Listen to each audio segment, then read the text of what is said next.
Hello everyone. Previous video में हमने बात की थी डायरेक्शनल कपलर के बारे में। डायरेक्शनल कपलर एक प्रकार का 4 पोर्ट डिवाइस होता है जिसको यूजुअली हम पावर डिवीजन के लिए यूज में लेते हैं और मेन एप्लीकेशन इसका रडार डिवाइसेस में किया जाता है। आज के इस वीडियो में हम बात कर रहे हैं डायरेक्शनल कपलर के वेरियस टाइप्स के बारे में। Mainly there are 4 types of the directional couplers as 2 hole directional coupler, Bethe और single hole directional coupler, 4 hole directional coupler और रिवर्स कपलिंग डायरेक्शनल कपलर जिसे स्विंगर कपलर भी कहते हैं। किसी भी डायरेक्शनल कपलर की जो डिग्री ऑफ कपलिंग होती है वो उसके साइज पर डिपेंड करती है, साथ ही डिपेंड करती है कि वेवगाइड में होल किस पोजीशन पर किया गया है। देखिए, हम यह कह रहे हैं कि जो डायरेक्शनल कपलर होता है वो मेनली 4 पोर्ट डिवाइस होता है और इसमें 2 वेवगाइड्स होते हैं, प्राइमरी वेवगाइड और सेकेंडरी वेवगाइड। इनमें जब हम पोजीशन, होल की पोजीशन को वेरी करते हैं या होल के नंबर को वेरी करते हैं तो यहां से हमें डायरेक्शनल कपलर के वेरियस टाइप्स मिलते हैं। So in this figure you can see the various types of the directional coupler. Here in the figure number A it is representing a 2 hole directional coupler. आप यहाँ देख सकते हैं कि हमने क्या करा है, प्राइमरी वेवगाइड है और सेकेंडरी वेवगाइड। जो सेकेंडरी वेवगाइड है उसमें हमने 2 होल्स हमने यहाँ कनेक्ट किए हैं। सो आप यहाँ देख सकते हैं वो दोनों होल्स के बीच का डिस्टेंस क्या है, λg/4 है। So this is a representation of 2 hole directional coupler. Figure B it is representing a 4 hole directional coupler. आप यहाँ देख सकते हैं कि हमने वेवगाइड में 4 होल्स किए हैं। This is a hole number 1, hole number 2, hole number 3 और होल नंबर 4, जिसमें होल नंबर 2 और 3 के बीच का डिस्टेंस b है, होल नंबर 1 और 2 के बीच का डिस्टेंस a है और होल नंबर 3 और 4 के बीच का डिस्टेंस भी a है। साथ ही आप फिगर नंबर सी में देख सकते हैं it is representing a swinger directional coupler, जिसको हम रिवर्स कपलिंग डायरेक्शनल कपलर भी कहते हैं। जिसमें आप यहाँ देख सकते हैं कि ये हमारा प्राइमरी वेवगाइड है जिसको हमने वर्टिकल पोजीशन में रखा है और इसके ऊपर एक हॉरिजॉन्टल पोजीशन में एक और सेकेंडरी वेवगाइड को प्लेस किया है। और इस सेकेंडरी वेवगाइड में आप यहाँ, जहाँ मैं पॉइंटर से पॉइंट आउट कर रही हूँ, यहाँ पे हमारे पास में एक और यहाँ दो कपलिंग होल्स होते हैं और ये इन दोनों कपलिंग होल्स के बीच का डिस्टेंस क्या होता है, λg/4। तो आप यहाँ देख सकते हैं ये और ये जहाँ मैंने पॉइंटर से पॉइंट आउट किया है, these are the coupling holes और इन दोनों होल्स के बीच का डिस्टेंस है λg/4। सो इस प्रकार के वेव डायरेक्शनल कपलर को कहते हैं हम स्विंगर डायरेक्शनल कपलर। आगे हम बात कर रहे हैं फिगर डी की, जिसमें आप देख सकते हैं this is the Bethe hole directional coupler. अब इस बैथे होल डायरेक्शनल कपलर में क्या किया गया है कि एक प्राइमरी वेवगाइड है और ये एक सेकेंडरी वेवगाइड है, जिसमें हमने क्या करा है, प्राइमरी वेवगाइड के रिस्पेक्ट में सेकेंडरी वेवगाइड को किसी पर्टिकुलर एंगल से रोटेट करके यहाँ प्लेस किया गया है। So these are the 4 types of the directional coupler about which we will talk. So first of all I am talking about the 2 hole directional coupler.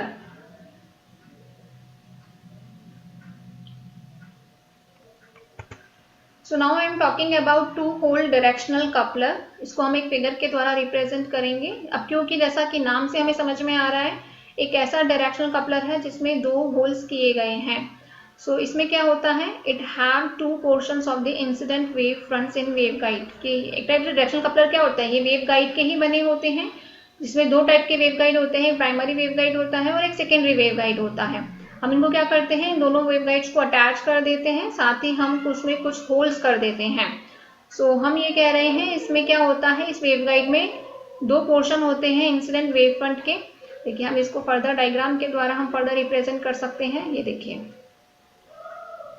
ये हमारा रिप्रेजेंटेशन है एक 2 होल डायरेक्शनल कपलर का, जिसमें हमने बात करी है कि जब हम इस पॉट से, आप यहाँ देख सकते हैं ये हमारा प्राइमरी वेवगाइड है और इसके ऊपर हमने एक सेकेंडरी वेवगाइड को अटैच किया है और साथ ही हमने यहाँ पे इसमें 2 होल्स किए हैं। तो this is the hole number 1 and this is the hole number 2 और इन दोनों होल्स के बीच के डिस्टेंस क्या है, λg/4 पर है। तो हम ये देख रहे हैं कि जब हम इस वेवगाइड में, जहां से मैं पॉइंटर से पॉइंट आउट कर रही हूँ, इस डायरेक्शन में जब वेव इस वेवगाइड में ट्रेवल डाउन करती है तो ये दोनों होल्स के अंदर इस प्रकार से कपल सेक्शन के द्वारा यह एंटर करती है। अब क्योंकि जो वेव इन दोनों होल में से एंटर कर रही है, दोनों वेव एक दूसरे के साथ एक फेज में होती है, और वे यहाँ पे आप देख रहे हैं जो हमने गोल लगा रखा है, दैट इज अ प्रोब, और ये वेव इस प्रोब पर पिकअप होती है। अब क्योंकि ये दोनों वेव्स एक दूसरे के साथ एक फेज में यहाँ पर आ रही है, उस केस में ये वेव एक दूसरे के साथ एडअप हो जाती है और they provide a sample of the energy travelling down the wave, और यहाँ पे हमें क्या होता है, एक एनर्जी का सैंपल मिलता है। So this sample taken is only a small portion of the energy that is traveling down the waveguide.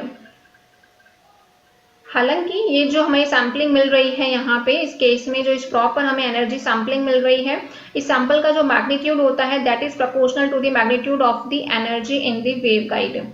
साथ ही हम यहाँ पे यह कहते हैं कि ये जो हमने एब्जॉर्बेंट मटेरियल हमने यहाँ पे डिजाइन किया गया है, it makes ensure that the ratio between the sample energy, जो यहाँ पे हम सैंपल कर रहे हैं, and that the energy which is present in the waveguide is constant। अगर हम ऐसा नहीं करते हैं तो उस केस में क्या होता है कि जो सैम्पलिंग होती है वो किसी यूजफुल इंफॉर्मेशन को कंटेंट नहीं करती है। So this ratio is usually stamped on the coupler in the form of an attenuation factor। So इसको हम एक प्रकार से यहाँ पे एक attenuation factor के फॉर्म में रिप्रेजेंट करते हैं। So mainly this was the figure which is representing an incident wave in a directional coupler which is designed to sample the incident waves। कहने का मीनिंग यहाँ पर ये है कि ये हमारा प्राइमरी वेवगाइड था, ये एक सेकेंडरी वेवगाइड है। इसमें यहाँ पे हमने दो होल्स किए हैं, दोनों होल्स के बीच की डिस्टेंस λg/4 के इक्वल है। यहाँ से जब इस वेवगाइड के इस स्पॉट से वेव इस डायरेक्शनल कपलर में एंटर करती है तो ये वेव यहाँ से इन दोनों होल से सैंपल होती है। तो यहाँ पे हमने एक पिकअप प्रॉब लगा रखी है जहाँ पर ये जो वेव जो है उनको हम यहाँ पे सैंपल करते हैं, और यहाँ से हम देख रहे हैं कि इधर वाले पॉट पे हमारी वेव ट्रांसमिट भी हो रही है, यहाँ से हम इसको एंटीना पर यूज में ले रहे हैं।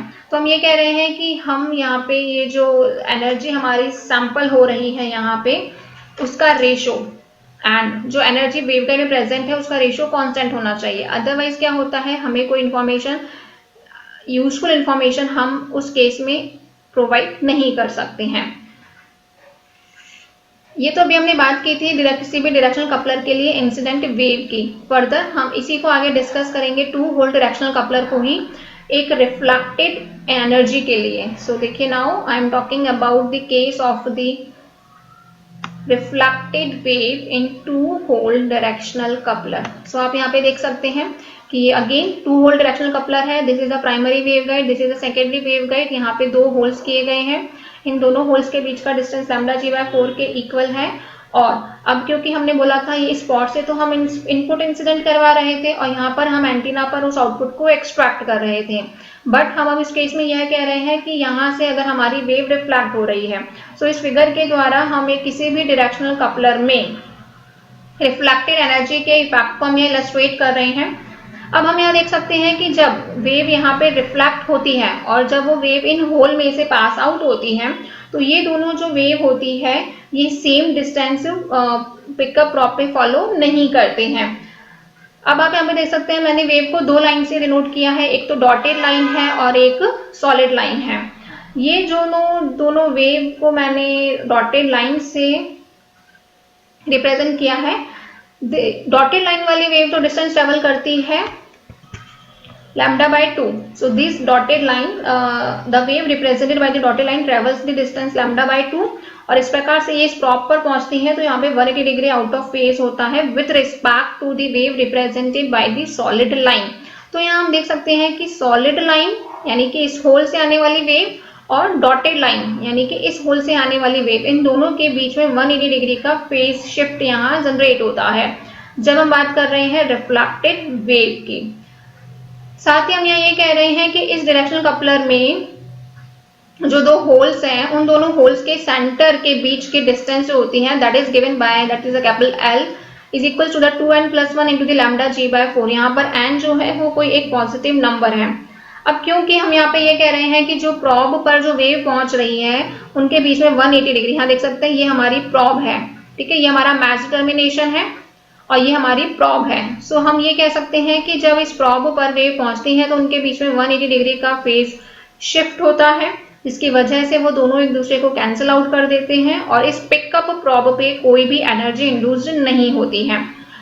और हम ये कहते हैं कि जब ये रिफ्लेक्टेड एनर्जी इस एब्जॉर्बेंट मटेरियल पर इंसिडेंट हो जाती है, आप यहाँ देख सकते हैं ये एब्जॉर्बेंट मटेरियल है, यहाँ मैंने लिखा है एटॉन, और ये हमारा क्या था पिकअप प्रॉब, जिसमें क्या हो रही है वेव दोनों एक दूसरे को कैंसिल आउट कर रही हैं क्योंकि दोनों के बीच में 180 डिग्री का फेज शिफ्ट है।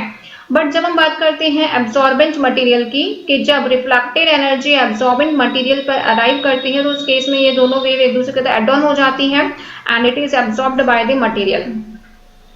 तो इस प्रकार से हम ये कहते हैं कि एक डायरेक्शनल कपलर जो होता है एक रिफ्लेक्टेड एनर्जी को सैंपल कर सकता है। इसको हम फर्दर एक डायग्राम के द्वारा और रिप्रेजेंट कर सकते हैं। देखिए इस डायग्राम में हम शो कर रहे हैं कि देखिए हमारी जो वेव है यहाँ से रिफ्लेक्ट हो रही है, और उस केस में यहाँ पे क्योंकि हमारा जो हम क्या कर रहे हैं, यहाँ पे हम रिफ्लेक्टेड एनर्जी की सैंपलिंग कर रहे हैं। अब देखिए इस केस में हमने क्या करा है, एब्जॉर्बेंट मटेरियल, देखिए ऊपर वाले फिगर में तो हमने क्या किया था, एब्जॉर्बेंट मटेरियल तो हमारा यहाँ पर था और ये हमारी पिकअप प्रॉप थी। अब हमने क्या करा है, इस केस में इनके दोनों की पोजीशन को अपोजिट कर दिया है। इट मीन्स हमने यहाँ एब्जॉर्बेंट मटेरियल और प्रॉप दोनों को एक दूसरे के अपोजिट पोजीशन में रख दिया है, और इसे हम क्या कर रहे हैं, इनकी इंसिडेंट एनर्जी की सैंपलिंग कर रहे हैं। अब इससे क्या हो रहा है, हमने जब इन दोनों की पोजीशनिंग को चेंज किया है तो उस केस में जो रिफ्लेक्टेड एनर्जी का जो पोर्शन है जो इस प्रॉब पर आ रहे हैं वो दोनों एक दूसरे के साथ में एक ही फेज में आते हैं, जिससे क्या होता है, रिफ्लेक्टेड एनर्जी की हमें सैंपलिंग मिलती है। So the sample transmitted energy however is absorbed by the absorber material, हालांकि इस absorber material के द्वारा absorb कर लिया जाता है। फर्दर हम ये कहते हैं कि ये जो टू होल डायरेक्शनल कपलर है ये बहुत ही वाइडली यूज्ड किया जाता है, और इसको हम mainly SWR standing wave ratio measurement के लिए यूज में लेते हैं, और हम उस केस में इसको यूज में लेते हैं कि जब हमारे वेवगाइड के अंदर जो एब्जॉर्बिंग अटेन्यूएटर होता है हम उसको किसी डिटेक्टिंग डिवाइस के द्वारा रिप्लेस कर देते हैं, और उसके लिए हम क्या करते हैं, इसकी ऑक्सिलरी आर्म में हमें कंपोनेंट को मेजर करते हैं, और वो कंपोनेंट क्या होता है, रिफ्लेक्टेड वेव, जो कि मेन वेवगाइड होती है उसके रिस्पेक्ट में जो रिफ्लेक्टेड वेव होती है उसके प्रपोर्शनल होता है। तो इस प्रकार की वेवगाइड को हम रिफ्लेक्टोमीटर भी कहते हैं। बट हम जब भी किसी भी दो डिटेक्टर्स को हमें जब मैच करना होता है तो उस केस में डिफिकल्टी यहाँ जनरेट होती है। दो डिटेक्टर को मैच करना यूजुअली काफी डिफिकल्ट होता है, इसीलिए हम क्या करते हैं, दो अलग अलग डायरेक्शनल कपलर्स को हम यहाँ पे रिफ्लेक्टोमीटर में यूज में लेते हैं। मेनली कहने का मीनिंग ये है, यहाँ पे हम जब टू होल डायरेक्शनल कपलर की बात करते हैं तो उस केस में हमने दो टाइप के केसेस की स्टडी करी है। एक तो जब हमने इंसिडेंट वेव के पोर्शन को स्टडी किया था एक डायरेक्शनल कपलर में, और दूसरा जब हमने यहाँ पे क्या लगाया था, यहाँ पे का हमारा मैच टर्मिनेशन था ये वाला पोर्ट, तो क्योंकि हम कहते हैं डायरेक्शनल कपलर 4 पोर्ट डिवाइस है, port 1, port 2, port 3 and port 4। Port 3 को जब हमने मैच टर्मिनेशन किया, पोर्ट 4 पर हमने पिकअप प्रॉब लगाई थी, फिर उसके सेकंड केस में हमने रिफ्लेक्टेड वेव को स्टडी किया था, फिर हमने इन दोनों की पोजीशन को चेंज करके, मींस हमने पिकअप प्रॉब और मैच टर्मिनेशन की पोजीशन को चेंज करके भी हमने स्टडी की है। मेनली जो टू होल डायरेक्शनल कपलर है उसको हम वाइडली SWR मेजरमेंट में भी यूज में ले सकते हैं। सेकंड में बात कर रही हूं अब बैथे और सिंगल होल डायरेक्शनल कपलर की। Now I am talking about the Bethe और सिंगल होल डायरेक्शनल कपलर। इसको हम एक फिगर के द्वारा एक्सप्लेन कर सकते हैं। देखिए सिंगल होल डायरेक्शनल कपलर जो होता है, देखिए जब हमने प्रीवियस वीडियो में बात की थी तो हमने डायरेक्शनल कपलर के वेरियस पैरामीटर्स को डिस्कस किया था। सिंगल होल डायरेक्शनल कपलर में उसकी डायरेक्टिविटी को हम काफी हद तक इंप्रूव कर सकते हैं, क्योंकि जैसा कि नाम से हम देख रहे हैं सिंगल होल डायरेक्शनल कपलर, इस टाइप के डायरेक्शनल कपलर में केवल एक ही होल होता है, जिससे क्या होता है हमें या दो होल्स के बीच की डिस्टेंस को मेंटेन करने की नीड नहीं होती है। हम क्या करते हैं इस केस में, कपलिंग के अमाउंट को हम जस्ट टू वेवगाइड को हमने उनके एक्सिस के अलोंग किस एंगल से मेंटेन किया है उसके रिस्पेक्ट में हम यहाँ उसके कपलिंग पैरामीटर को स्टडी करते हैं, और साथ ही उसकी ऑपरेटिंग फ्रीक्वेंसी और होल का साइज क्या है, ये दो पैरामीटर्स भी एक इम्पोर्टेंट यहाँ रखते हैं। आप यहाँ पे इस फिगर में देख सकते हैं, this is the representation of the single hole और बैथे डायरेक्शनल कपलर, जिसमें हमारे पास में ये प्राइमरी वेवगाइड है, ये सेकेंडरी वेवगाइड है। ठीक है, रेक्टेंगुलर वेवगाइड की ही हम यहाँ बात कर रहे हैं। प्राइमरी वेवगाइड और सेकेंडरी वेवगाइड में हमने इन दोनों को उनके एक्सिस के रिस्पेक्ट में पर्टिकुलर एंगल से रखा है और साथ ही हमने यहाँ सेकेंडरी वेवगाइड में एक कपलिंग हॉल किया है और ये कपलिंग हॉल कब कहाँ किया जाता है, प्राइमरी और सेकेंडरी वेवगाइड को मिलाने वाली कॉमन वॉल पे किया जाता है। So this is a port number 1, port number 2, port number 3 and port number 4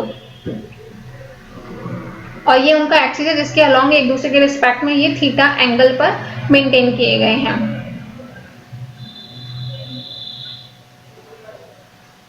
तो देखिए इस केस में ये कहते हैं हम इस केस में पोर्ट 1 से आने वाली पावर को कपल करते हैं आउटपुट प्रोब से और जो पावर एंटर होती है पोर्ट 2 से जो पावर एंटर होती है वो उसको मैच्ड लोड के द्वारा कंप्लीटली एब्सॉर्ब कर लिया जाता है। देखिए हम इसके केवल स्कीमेटिक अरेंजमेंट की हम यहाँ पे बात कर रहे हैं, हम यहाँ इनके स्कैटरिंग पैरामीटर्स को हम अलग अलग टाइप्स के लिए डिराइव नहीं करेंगे। So this was about the single hole directional coupler और द बैथी डायरेक्शनल कपलर।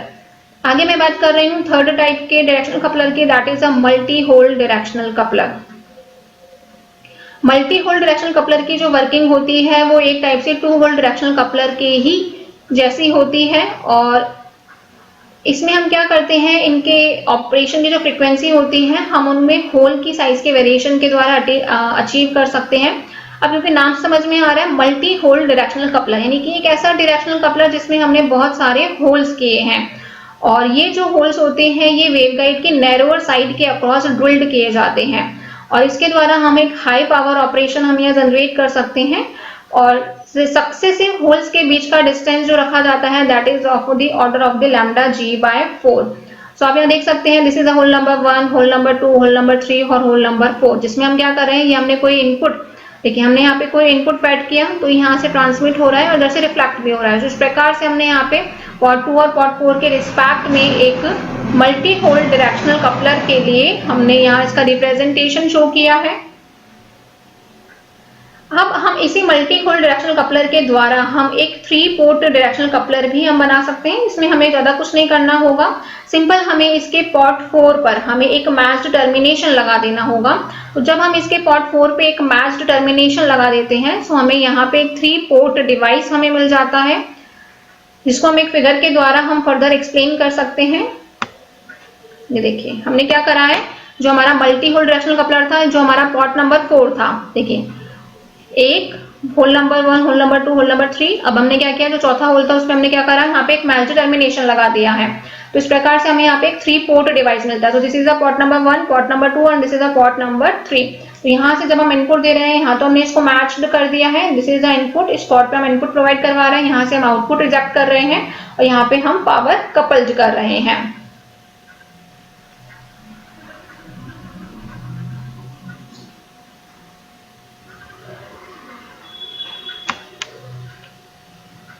आगे मैं बात कर रही हूँ बाय डायरेक्शनल कपलर की। देखिए बाय डायरेक्शनल कपलर में ट्रांसमिटेड और रिफ्लेक्टेड एनर्जी दोनों के हम यहाँ पे सैम्पलिंग की बात करते हैं, जिसमें हम क्या करते हैं, एक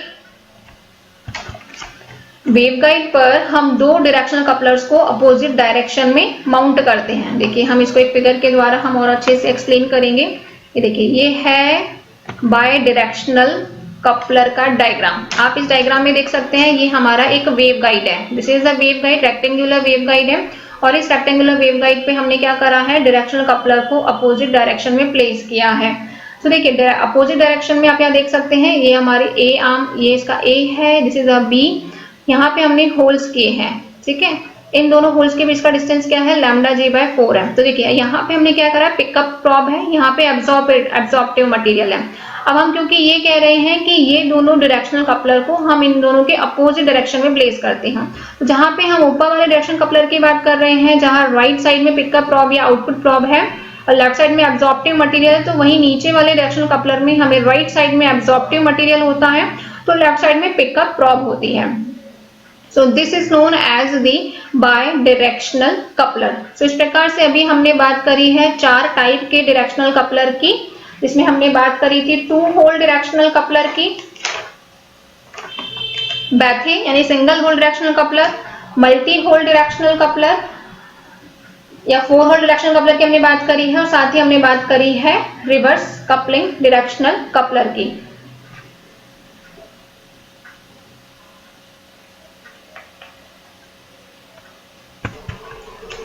अब आगे हम बात कर रहे हैं डायरेक्शनल कपलर के लिए एस मैट्रिक्स हम डिराइव कर रहे हैं, क्योंकि हमने यह देखा है कि ये जो डायरेक्शनल कपलर होता है एक 4 पोर्ट डिवाइस होता है, और 4 पोर्ट डिवाइस है तो उसके केस में हमारी स्कैटरिंग मैट्रिक्स का ऑर्डर होगा 4x4 ऑर्डर होगा। सो एस मैट्रिक्स को हम लिख सकते हैं S11, S12, S13, S14, S21, S22, S23, S24, S31, S32, S33, S34, S41, S42, S43 and S44। अब क्योंकि हम ये अज्यूम कर रहे हैं कि ये जो डायरेक्शनल कपलर है इसके सभी पोर्ट्स कंप्लीटली मैच्ड होते हैं जंक्शन के रिस्पेक्ट में, तो उनके जो डायगोनल एलिमेंट्स होते हैं S11, S22, S33 और S44, इनकी वैल्यू 0 के इक्वल होती है। सो हमने यहाँ लिखा है S11, S22, S33, S44 will be equal to the 0। साथ ही हम ये कह रहे हैं कि जो डायरेक्शनल कपलर का जो पोर्ट नंबर 1 है, सो देखिए हम यहाँ पे देख सकते हैं, हमने इस डायग्राम में एक डायरेक्शनल कपलर के रिप्रेजेंटेशन को शो किया जिसमें पोर्ट 1 है, पोर्ट 2, पोर्ट 3 और पोर्ट 4, जिसमें यहाँ पे देख सकते हैं ये प्राइमरी वेवगाइड है, और इस प्राइमरी वेवगाइड पर हमने एक सेकेंडरी वेवगाइड को जोड़ते हैं इस प्रकार से, जिसके 2 पोर्ट्स होते हैं, पोर्ट 3 और पोर्ट 4। अब क्योंकि हम यहाँ पे ये कह रहे हैं कि पोर्ट 1 और पोर्ट 3 के बीच में किसी प्रकार की कोई कपलिंग नहीं है, तो उस केस में S13 और S31 पैरामीटर की वैल्यू 0 के इक्वल होगी। साथ ही जो पोर्ट 2 और पोर्ट 4 है इन दोनों के बीच में कोई कपलिंग नहीं होती है, इट मीन्स S24 और S42 की वैल्यू 0 होगी। तो यहाँ से हमने ये रिप्रेजेंटेशन दिया है। अब हम आगे एक सिमेट्री प्रॉपर्टी को यूज में ले रहे हैं जिसमें हम कहते हैं Sij की वैल्यू Sji के इक्वल होती है, means S23 will be equal to the S32, S13 will be equals to the S31, S24 will be equal to the S42, S34 will be equal to the S43 and S41 will be equal to the S14।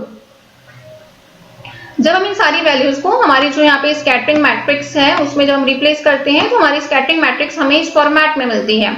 अब क्योंकि हमारा यहाँ पे ये object है कि हमें इसे सिंप्लीफाइड पैरामीटर्स में रिड्यूस करना है, तो हम आगे यहाँ पे यूनिटरी प्रॉपर्टी यूज में लेंगे एस मैट्रिक्स की, and unitary property says that S multiplied by the complex conjugate of the S matrix will give us a unitary matrix, जिसे हमें इक्वेशन नंबर 6 के फॉर्म में रिप्रेजेंट किया है। अब हम यहाँ पे इसके फर्दर प्रोडक्ट को सॉल्व करते हुए एक सिंप्लीफाइड फॉर्म में हम इसे सॉल्व करते हैं।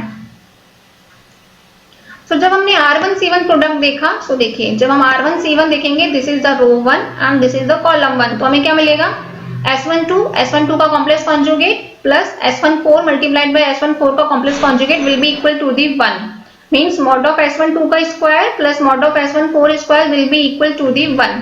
फर्दर जब हम आगे इसमें नेक्स्ट प्रोडक्ट देखते हैं R2C2 का, यानी कि रो 2 और कॉलम 2 का, तो हमें मिलेगा mod of S12 square plus mod of S23 square that is equal to the 1। This is the R2 and C2। Similarly जब हमने R3 और C3 के प्रोडक्ट को देखा, so this is the row 3 and this is the column 3, तो क्या मिलेगा mod of S23 square plus mod of S34 square will be equal to the 1। और R1 into C3, this is the row 1 और C3, जब हमने इनको multiply किया तो हमें मिलता है S12 का कॉम्प्लेक्स कॉन्जुगेट, S23 का complex conjugate plus S14 multiplied by S34 का complex conjugate that will be equal to the 0। Further हम इन चारों इक्वेशन के द्वारा हमें सिंप्लीफाइड फॉर्म में एस पैरामीटर्स हमें यहाँ फाइंड आउट करने हैं। सो जब हम इक्वेशन नंबर 7 और 8 को कंपेयर करते हैं तो आप यहाँ पे देख सकते हैं S14 की वैल्यू किसके इक्वल होगी, S23 के इक्वल होगी। और सिमिलरली जब हम इक्वेशन नंबर 8 और इक्वेशन नंबर 9 को कंपेयर करते हैं तो हम यहाँ देखते हैं कि S12, जब हम इन दोनों इक्वेशन को कंपेयर करेंगे तो S12 की वैल्यू किसके इक्वल आएगी, S34 के इक्वल आएगी। अब हम यहाँ पर ये अज्यूम कर रहे हैं कि जो S12 है उसकी वैल्यू एक रियल क्वांटिटी है and it is also a positive value. So उस केस में हमने क्या बोला है कि S12 की वैल्यू S34 के इक्वल है और इसकी वैल्यू एक रियल क्वांटिटी है। सो उस केस में ये S34 के कॉम्प्लेक्स कॉन्जुगेट भी इसके इक्वल होगा।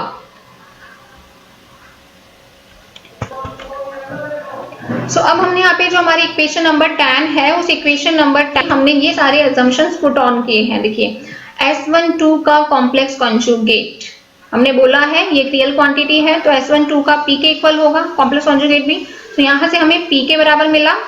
फिर है S23 का कॉम्प्लेक्स कॉन्जुगेट, वो हमने एज इट इज लिखा, प्लस S14 किसके इक्वल है, S23 के, और है फिर S34 का कॉम्प्लेक्स कॉन्जुगेट, और S34 का कॉम्प्लेक्स कॉन्जुगेट किसके इक्वल है, P के इक्वल है, ठीक है, और S14 की वैल्यू इक्वल है S23 के। जब हमने ये अजम्पशन पुट किया तो हमारे पास में एक इक्वेशन आती है, यहाँ से हम P की वैल्यू कॉमन ले सकते हैं। जब हमने P की वैल्यू कॉमन ली तो हमारी इक्वेशन इस फॉर्मेट में होगी that P multiplied by the S23 plus S23 का कॉम्प्लेक्स कॉन्जुगेट, बट P की वैल्यू तो 0 के इक्वल नहीं हो सकती है, सो इस केस में we say that S23 plus S23 का complex conjugate will be equal to the 0। तो उस केस में हम यहाँ से एक अजम्पशन कंसीडर करते हैं कि S23 की वैल्यू किसके इक्वल होगी, J इंटू दी Q के इक्वल होगी। तो हम सॉल्व करेंगे तो S23 की वैल्यू कितनी आएगी, minus of S23 complex conjugate के। तो यहाँ से हम कहते हैं कि S23 will be equal to the any quantity complex quantity that is JQ। अब क्योंकि अभी हमने ऊपर कहा है कि जो S23 है उसकी वैल्यू S14 के इक्वल है, और यहाँ से हमने कहा था कि S12 S34 इक्वल है P के। तो इस प्रकार से हमारे पास में ये दोनों क्वांटिटीज आती है, जिसमें हमने कहा है S12 S34 P के इक्वल है और S23 S14 JQ के इक्वल है, जहाँ पे Q जो है एक पॉजिटिव नंबर है। तो जब हम इन सारी कंसीडरेशंस को एस मैट्रिक्स में पुट ऑन करते हैं तो हमें डायरेक्शनल कपलर के लिए एक एस मैट्रिक्स फॉर्म क्वांटिटी मिलती है रियल और एक रियल नंबर के फॉर्म में, that is a P and Q के फॉर्मेट में। सो this is the S matrix for the directional coupler. Thank you so much.